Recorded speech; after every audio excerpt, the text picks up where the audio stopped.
Okay, primitive mycology here. Let's talk a little bit about block size. In my experience, different mushrooms do better in different size blocks than others. I wish I could find like a one size fits all, but to be productive and to be efficient, I experiment a lot with different block sizes, different nutrition rates, different types of nutrition. Um, but I've found that with like Hericiums, lion's mane, I really get the best yields per weight on 6 and 8 pound blocks. Um, Hericium doesn't really require that much to fruit well. Um, I have some 10 pound blocks that don't fruit as well as some of my 6 and 8 pound blocks. Um, I'm kind of like an in between stage right now. I actually just got out of a surgery. Um, I've only been home a day or two. A lot of a lot of sleeping, but I've had a lot of time to think about this.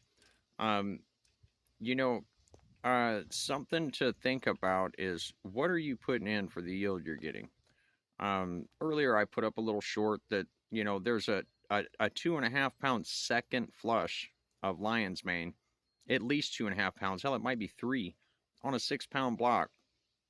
And here in a few minutes, uh, when I can get myself back to the tents, another experiment I have with a 10 pound block that's produced less than half and it pinned and started growing like 4 days earlier. Um, I don't really understand why, but I've really found that like the 6 and 8 pound blocks with lion's mane do so much better. It's almost like I'm wasting substrate. I'm wasting money throwing it away doing 10 pound blocks. That may not be the case for everyone, but for the little trials that I'm running right now, that's where it's at. Um, I Often with oyster mushrooms, 8 and 10 pound blocks are going to be probably your best because they will absolutely use up any amount of nutrition and just fruit like crazy.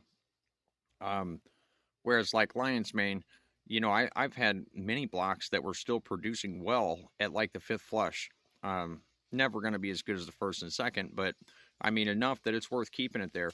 Um, you know, and you usually end up getting to a point that your other stuff can't wait anymore, that you have to get rid of the block. That's a good thing. There's some lion's mane strains though that suck and barely produce. Um, but I have found though that the 6 and 8 pound blocks for me work the best. Um, Oysters 8 and 10. Then when it comes to like reishi, if it's not a 10 pound block, they just don't do well for me. Um, and I've got other videos. The dual filter patch bags really make a difference, huge difference.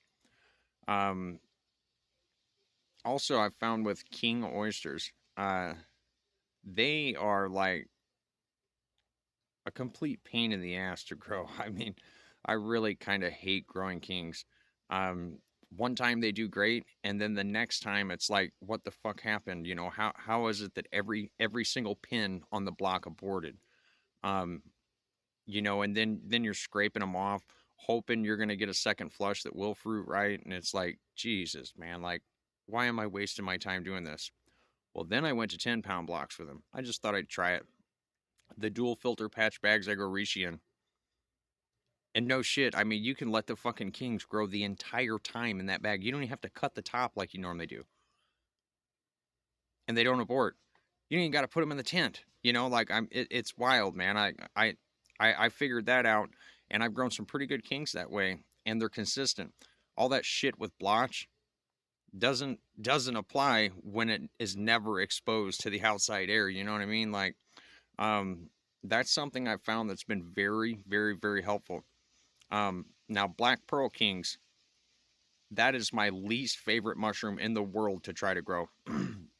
One time, they'll do fantastic, and fruit these giant caps, or, you grow them like kings, high CO2, and you get, you know, decent mushrooms. Um, I've messed around breeding them, back to themselves, and, I've got you know, a few other little things to take that were very interesting, produced some really pretty mushrooms, but the consistency sucks, man. You know, I've got like 5 blocks that are experimental right now, you know, because it's just not consistent enough to be able to try to make any money off of it. It's like a waste of fucking time to try to make any kind of money. They're like more of like, you know, interesting to grow for me. Um, but, you know, the last time I grew them, they grew really well. The same run of substrate blocks that produced beautiful mushrooms with everything else I grew. And I know I had clean spawn. I made the spawn. And I often will take a piece of the grain when I'm inoculating and put on an agar plate, let it grow so I know I'm clean. And you know, they pinned, they got, you know, a big mass where I cut the block, started to pin, and then started producing a shitload of metabolites that just attracted flies. You know, like what is the problem with that? You know, why is it that one run will be like perfect and the next one is just garbage, you know? And now, you know, I've scraped that off and they're trying to pin again and it's like I I feel like this is a waste of time, you know? It takes like 2 weeks for me to get these damn things to pin when anything else will pin like as soon as it's ready, you know, or close. Um Snow oysters are another one that it's like they're beautiful when they grow. They taste pretty good, but the the inconsistencies with them. Um, Again, one time I grow them, they'll pin on time. You know, within a week of cutting the bag. And I've been doing this a while. I know when to cut the damn bag. You know, one time they'll pin within a week and grow really nice mushrooms, and then the very next run with them it's 3 weeks and they're just, you know, they've been exposed too long. They're starting to get bacterial. And it's like, you may as well throw them out so you don't get your other mushrooms infected. You know, that's the kind of shit that attracts flies, you know. So it's like, are they even worth me growing them? Or should I just grow a few and breed them to something else that will produce, you know, like, um, the Pleurotus columbinus, you know, it's Ostriatus, it's variant columbinus. The blue oyster, they do really well. They just fruit like fucking crazy. Pulmonarius, man, I've watched Pulmonarius pin so hard that mushrooms were growing off of mushrooms, man. And the end of it, you know, it's so heavy it falls off the block. You know that I mean, like that's a good mushroom to grow. Um, and then you look at you know something like golden oysters. They don't ever weigh a lot. Their texture's real like weak and soft, but damn the flavor. That's the best piece of mushroom. I would rather eat those on a pizza than anything. Um, those they always produce well. And you know where some mushrooms are like you're gonna get the best in the first and second flush. The golds, the strain that I've been playing with and the spores that I've been running, you know, bring it back to itself. Um, I get like 4 flushes that are worth growing it, you know, like where like with pinks, I'm running 1 flush and throwing that block away because the second flush is going to be like a handful of mushrooms. It's just a waste of time, waste of space, you know. Um, there's so many variants, you know, and trying to find out block size, you know, for efficiency and everything else. I see why people would just be like, nope, I'm running 8 pound blocks for everything, or nope, I'm going to run 12 pound, or, you know, but I always take notes and I pay attention. I will have a you know a tent that I grow consistently. It's gonna be to produce mushrooms, you know. And then there'll be a tent that is like, I wonder how this works. I wonder how that works. Let's try this little, you know, spore, you know, multi-spore run of pinks or multi-spore run of columbinus, or you know, let's try to cross 2 things and see what happens. Um, there should always be something separate for those things. You don't want to try to run a maybe, you know. Um, and then like shiitake, uh, you know, I mean, like 3782 and 3790, like you got like you know 2 months for one and 3 months for another of incubation. But also think about your time that you got to colonize grain. Think about the time on the plate. When I pull out of a slant or out of a long-term storage vial for shiitake, I've got a week on a plate, for sure a week on grain, maybe two, depends on how large the bags are. And then I've got, at least 2 months, until it browns. Like, I've got a couple strains that I bred back to themselves. I got a 3782 that I bred back to itself, and it doesn't grow anything like 3782 anymore. There's quite a bit of genetic diversity there.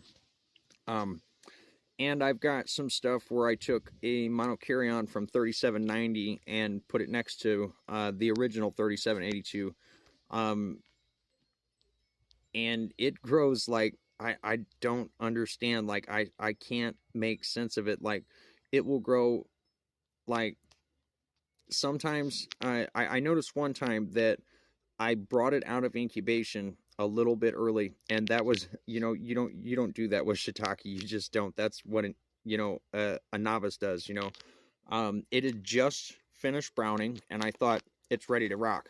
I normally give them 1 week later after they're completely brown and they start to break through that white. I will normally give them until they literally start to pin in the bag, and they will pin real. Oh man, even pin set, a kick-ass harvest. Well, I went as soon as the browning was finished, just because I was excited about the new, the cross between them. And that block produced on the first flush one giant mushroom the size of your damn hand. I mean, it was crazy. And then the second flush, it was normal, because it was totally mature then. Um, that was stupid. That was just me excited. It was a little project. Didn't matter. I had other stuff going. Um, but I found that, like, you know, since I introduced that mono from that to it, um, it actually colonizes a little faster. Like the browning and the maturity is a little faster. Like the next time I run it the right way. I didn't jump the gun as soon as it was brown. That's, I learned that a long time ago. Shiitake, I just don't do that. I want a huge flush of shiitake because I don't go a second flush on them. Um, Seems like those blocks, no matter how sterile you are, you're exposing that entire block. It will shit the bed on the second flush and fuck up everything else you have growing around it. Um, or the next run you do, your grates, you may clean them well, but you'll never get everything. And then you got these fucking little bits of trichoderma and shit sticking around. So I just learned a long time ago, I don't want to deal with that at all. Some people are like, fuck it. It's just a little mold growing on the rack. The block's fine. Well, I don't like to do that. I would rather just keep it easy for me. I'd rather have an easier time cleaning. So I just do one flush and kick them the fuck out. Anyways, um, yeah, and breeding back to themselves with shiitake, I've found some pretty interesting looking mushrooms. Um, but nothing that fruited like super consistent, like from run to run to run to run. Because, you might have one. Sorry, I still got tape on my hand from the IV. I had a back surgery. You might have one run, man, where like it's just beautiful. Like that 3782, they're like slightly smaller. And they do really well. They fruit like crazy. And then the next run you do, like there's no consistency. It's like the same size mushrooms, or something in between, but there's four on the block. I mean, why would you even waste your time with that? Oh man, those are the things where I'm like, to hell with those. I'm not even picking those mushrooms. I'll throw the whole damn thing in the compost pile. you know, because I just, you got to think about, like, when you're doing this by yourself, you got to think about, like, what am I putting in to get what back out? You know, that's one reason I like to grow reishi. You literally have to do nothing. And if you put them in the right bags, the right, supplement blend, I've really found maple kicks ass with reishi. Crazy. The difference in my harvest with reishi are like astounding. Going from oak to maple, just astounding. I'm still, every time I think about it, I'm like, God, why did I grow on oak for so long? Like, I had several strains that would barely even fruit. Like, it'd be like 4 mushrooms. It'd take 4 months. And I'm like, what, what am I doing here? I just wasted a bag. I just wasted the substrate, the grain, the agar. Like, there, this is either not a good strain or I'm doing it wrong, you know? And then, I switch up to maple and I switch the bags and boom, the same strain will produce literally you can't even see the substrate. I mean just such a full flush, it's just mind blowing. Um, and you just leave it in the bag the whole time. You don't have to do anything. Um, with the single patch bags, I just perforate the other side because sometimes like my little new strains or something I clone from the wild, I'm not wasting a 10-pound block on it if it's not going to fruit at all. You don't know sometimes, when you first get something.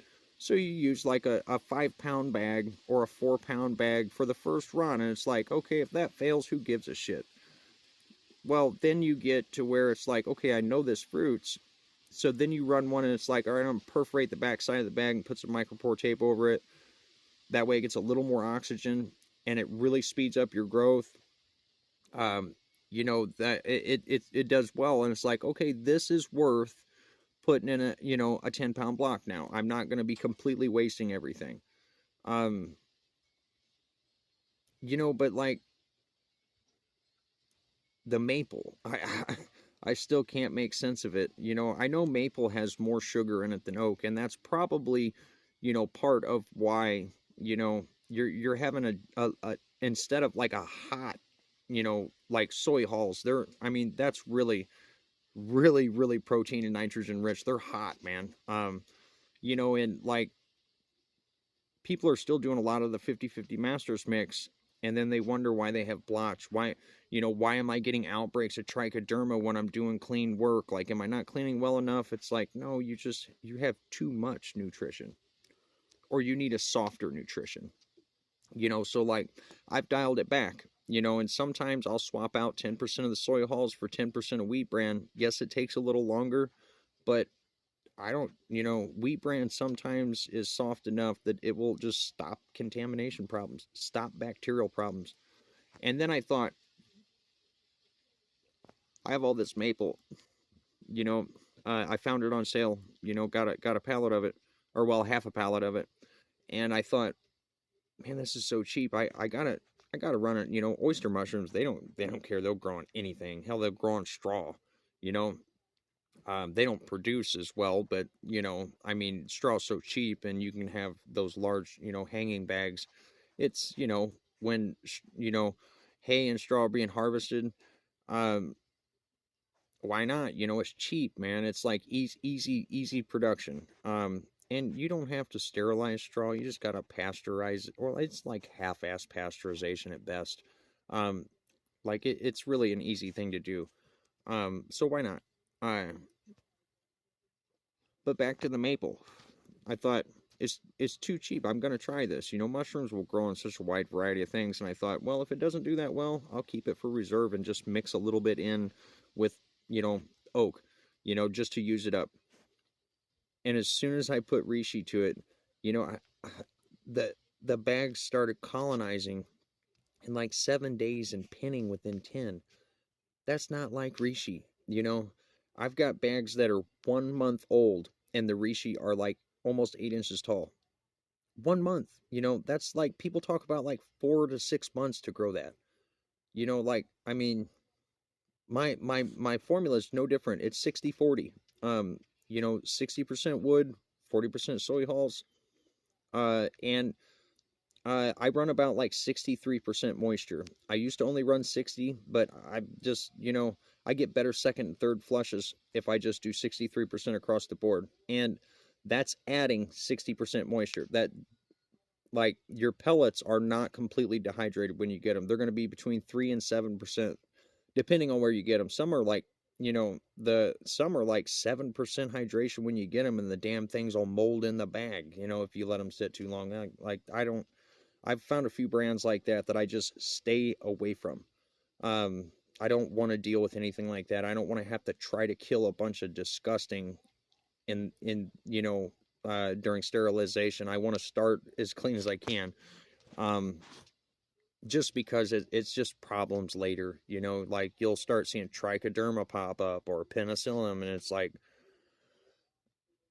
I thought I seen a little green on those pellets. Like, why didn't I just throw that whole bag away? They're cheap enough you can. I mean, like, you know, when it comes to like the damage it's gonna do, yeah, it sucks to part with a bag that cost you like $4 for, you know, like it's $4 for a fucking bag of pellets. Like, I'm, you know, especially like when you're buying a pallet, they're like less than $4. Like, yeah, that's 40 pounds of pellets, and you know, yeah, that's gonna make 100 pounds of just that, and that's not counting your soy hulls.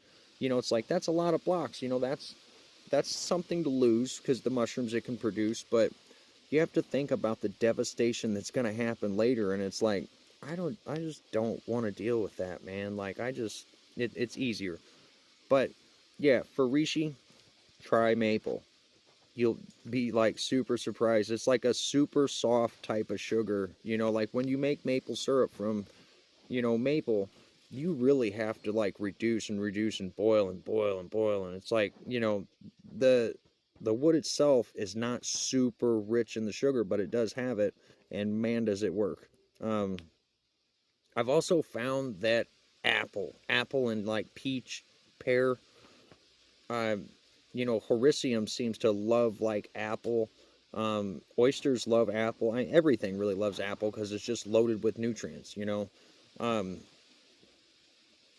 I really like oak, but I've had like, I don't know. I think oak is kind of overrated.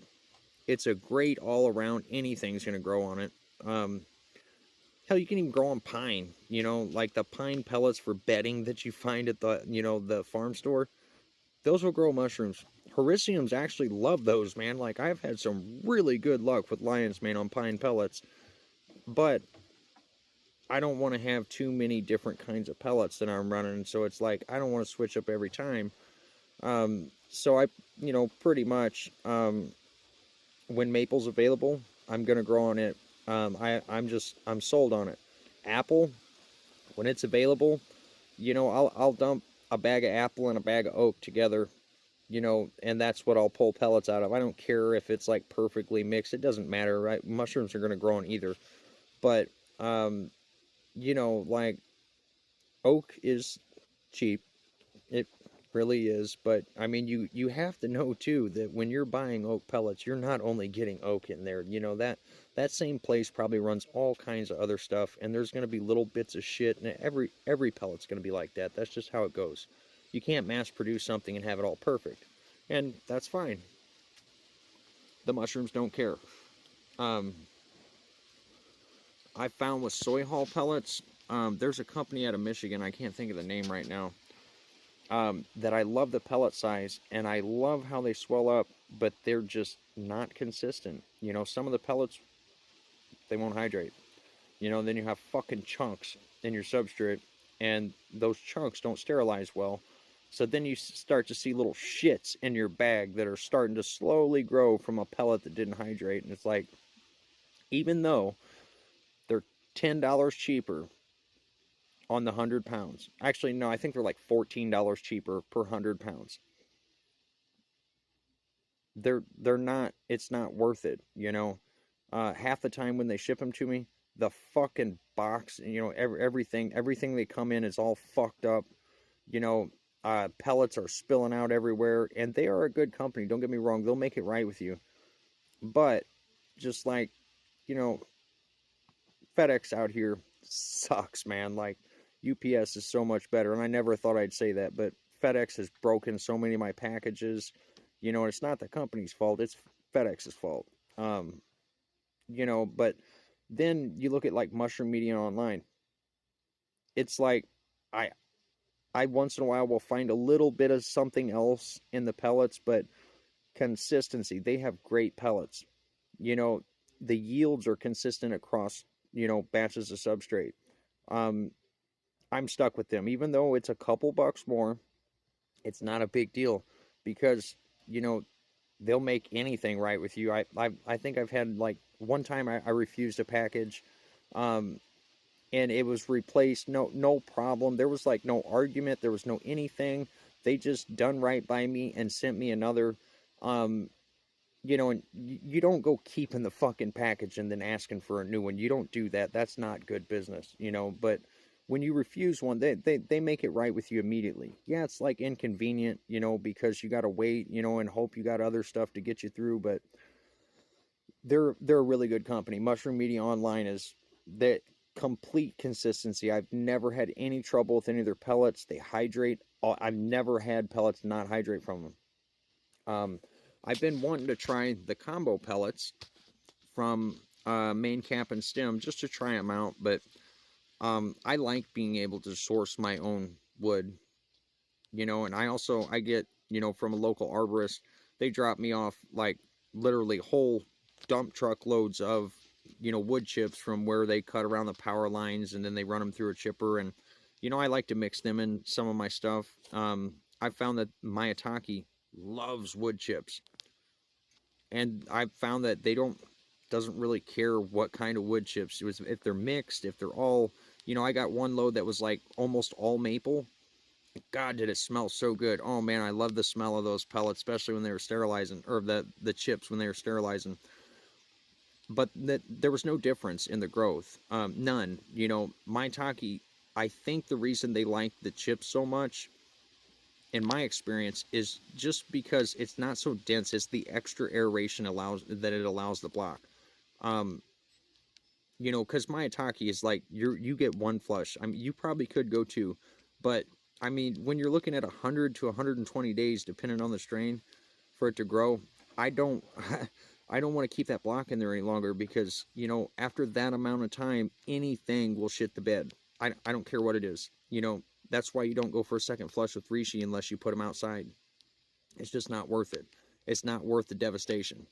And I know this is a long video. It's a lot of me fucking talking.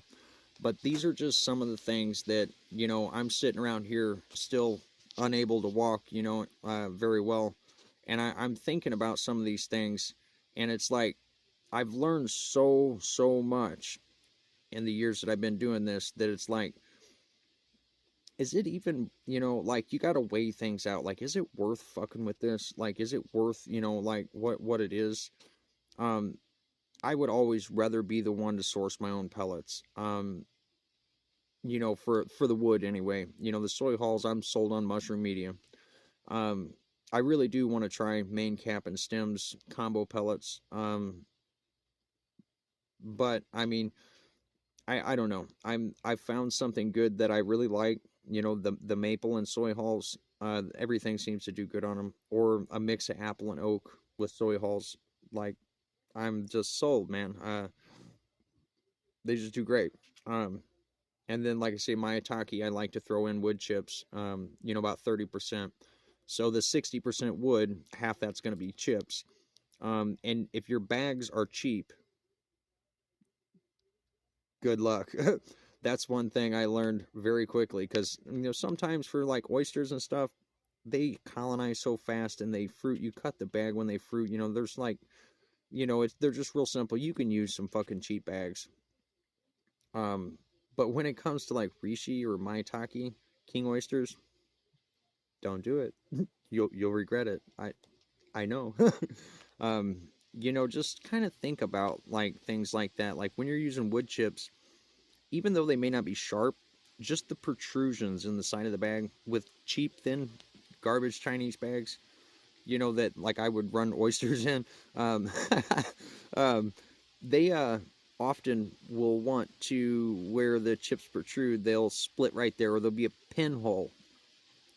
And like, I always let my bags sit for no less than a week. Some people are like, oh, you got to use them right away. Okay, I want to know that my bag's good, that the filter patches is, filtering the air right, that the gussets are good, the seal's good. When I pull my bags out, I let them cool completely overnight in the units, and then I pull them out and seal them immediately. Because they're going to vacuum down when you do that. Like they'll really seal themselves. But once you seal them, if you let them sit for a week, you'll know if the filter patch is good or if the gussets are good. You know, the seal at the bottom, the factory seal, you'll know if it's good. Because when the bag starts turning green, or you know, it starts turning white with mycelium and you've not inoculated it, that's your indicator. You know, like um, you don't want to let them sit too long because they'll start to dry out. But for sure, I don't never ever inoculate bags right out of the sterilizer. I've learned my lesson on that. You know, I've had like whole runs of bags go bad because I had shit cheap bags, or just, you know, like you get 10 bad filter patches in a a sleeve of 100 bags or something, and you're like, how did all these go bad? Like I don't understand. The same spawn that I used in those, I used in 20 other bags that there's no problem with. Like, what is going on here? And then you see that like it's a bottom gusset corner where it starts to spread, and it's like, oh, should have waited, huh? Yeah, I just wasted all that time, the money, the energy, you know, the material. It's like, why, you know? And now I don't have as many mushrooms as I needed. Um, anyways, just like those are things to think about. I've uh I've never been the kind of guy that like wants to go right by the book, what everybody else says. I take everything anybody says with a grain of salt. I'll usually apply it separate from what I'm already doing. But basically, if you have your basic substrate recipe down, good sterile technique, and you're sterilizing your grain long enough, that's a huge, huge one. Your grain prep is like your very most important thing. Yes, bacterial shit will grow mushrooms, but not very well, and it will just wreak havoc on everything else you got. So like that's something. I used to sterilize my grain for 90 minutes when I first started. Man, was that stupid. And then I went to 2 hours, and they were a little more consistent. You know, some bags would do great, others would just shit the bed. And then I went to 3.5 hours, you know, when I'm doing smaller bags of grain. When I'm doing like, if I'm doing 3 pound bags of grain, you know, when I'm doing a few different species, or, you know, I've really found that the 3 and 4 pound bags actually are more consistent than the six. But at times, if I'm going to do like a bunch of one mushroom, I'll do 6 pound bags of grain. Or if somebody wants a bag of grain from me, I'll do a 6 pound bag. You know, I'll do a couple runs of those. But with the 6 pound bags, there's so much mass and density there without airspace around them, like with the smaller bags, that you really, I mean, you need to go 4 hours, if not 4.5, you know, like, and that's something too, is like learning curve right there completely changed my yields, changed my consistency, changed everything for me. Hydrating your grain properly, not overhydrating. When you overhydrate your grain, you're hurting yourself. You're doing yourself a disservice. Um, Underhydrated grain is a better choice than over. But once you do enough of it, if you are like, if you really care about the art of what you're doing and you take pride in it, you will find your sweet spot with the grain that you're using from the area that you're using. It's all going to be different. There is no one size fits all. And for God's sakes, please don't do no soak, no simmer. Yes, that works with millet, but millet has like zero nutrition. It's just inoculation points. Um, it's just not. Sorry, the mailman's pulling up. It's just not worth, you know, like, yeah, millet's cheap and shit, but, you know, if you're going to use it for inoculation points, mix it with some larger grain that has some good nutrition. Oats have good nutrition. A lot of people hate on them because they're cheap, but I mix oats in. You know, my grain mix is like 3 different grains every time. Um, Actually, like, depending, it might be 5 different grains in there. You know, but I mean, you got to think about like the grain size and stuff, the hydration time. You know, you got to split them up. But if you're going to make like 50 bags of grain or 100 bags of grain, you're going to have multiple troughs going anyway. So just split them up. You know, like one grain here, one grain here, one grain here. At the end, they all go in together. Who cares? And the exact rates at which they're mixed, it that matters shit. That I used to think, oh, I got to do this much of this and this much of this, and that's just ignorant. That's, you're just killing yourself, wasting a bunch of time. You could be doing something else. there's just so many factors in this that, like I've seen several people blow up quick and like, oh God, I can do this, blah blah, I can grow 100 pounds a week and this and this, and like, oh, now I'm growing 1,000 pounds a week, but I got all these fucking problems. That's your fault. That's 100% your fault. Now you got a bunch of loans out that you can't afford to pay, and you're fucking filing bankruptcy. Those people don't stick around. The ones that blow it quick, no. See, I'll see you in a year if you're here. You won't be. Um, some people have enough investment and enough other people that are intelligent around them to save them, but not very many. Um, if you just slow down and understand that this is something, this is an art, man. This is like there's so many little factors that you need to learn before you start trying to produce big. Um, I've really dialed in this process over the years, and I'm ahead of the curve of a lot of people that are doing this, like in business, and like I'm still just selling locally fresh mushrooms to people that I know, farm stand or two. I mean, like, you know, I've invested money into a building now, um, and next year is going to be a lot bigger production, but I mean, I own it. There ain't no loan, it's mine. If business gets short, who cares? Day job, Yeah, what would you do anyway if you weren't growing mushrooms for a living? And then I don't have a loan to pay. Your market and your profit should, you know, initiate your growth, not like, oh, I'm gonna be big. For a little bit, you will. For a little bit, you will. Um, Mossy Creek, they are really intelligent people. They've been around a while, and I think I heard something. He says, like mediocrity. I think I heard something about mediocrity. It's like, do you need a state of the art facility? No, you don't. The fucking things grow in the woods. Like, I mean, like, you don't need state of the art anything. Um, Investing all that crazy money all at once is like such a big waste of time, and then you owe so much you can't never dig your way out. They have done what I am, working on starting here is like little by little, make money, invest money, make money, invest money. A small loan here, a small loan there for a piece of equipment that'll make its money back, sure, as long as you can sell the mushrooms. You know, there's so many factors here that, they're really some very smart people. Where other people are trying to get huge and it's like, uh, they fail. Like Mossy Creek, they ain't gonna fail. They've diversified. They're very intelligent people. If you guys like my, videos, you should check out Mossy Creeks. They're really very, very smart people. They're survivors. Um, I remember one of his first videos. He says the best tech is no tech.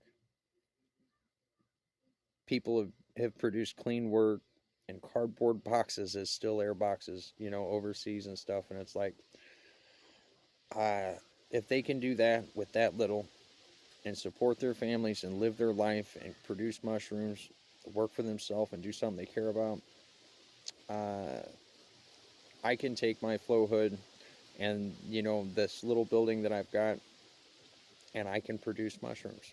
You know, I know everybody wants to be a rock star, but rock stars don't last. Anyways, primitive mycology. I'm out. Hope you enjoyed the rant.